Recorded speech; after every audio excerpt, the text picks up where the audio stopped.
Yan ang tunog sir oh.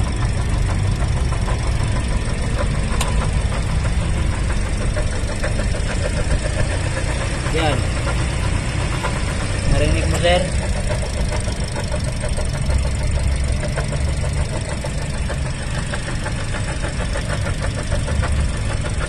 Makalaskas.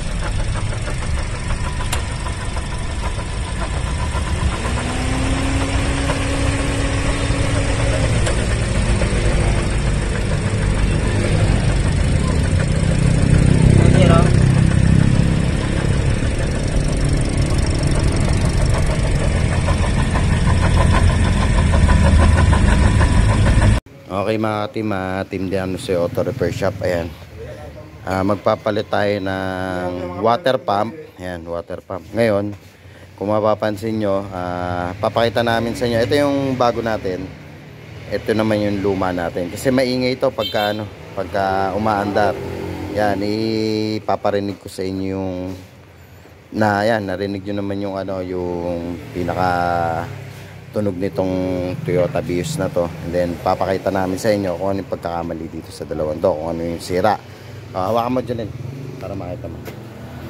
Okay mga team, ito yung natin, ito yung luma natin. Kung mapapansin nyo, pag inalog ko, meron siyang alog yan.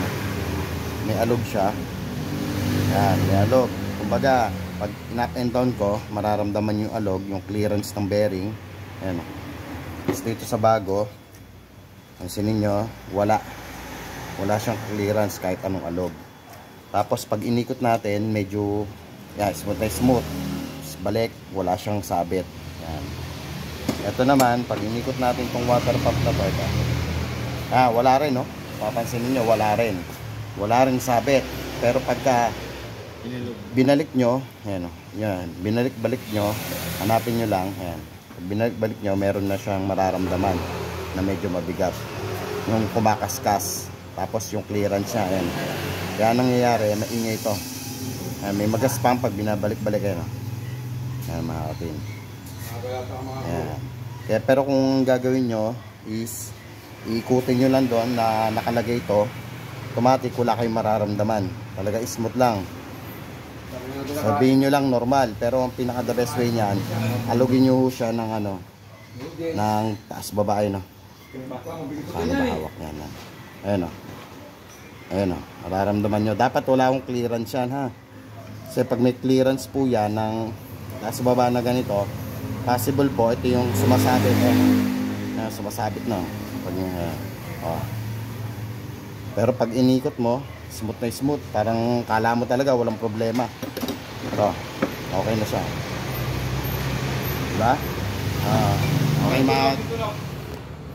Okay mga team, napaliwanag namin sa inyo kung ano yung problema nito kasi maingay daw Ayan, ito yung may-ari kaway ka muna dyan. Ano masasabi mo doon sa ingay sa sakya mo? Water pump yung may problema. Pero pag inikot natin to doon sa nakakabit, parang wala, no? Ayan.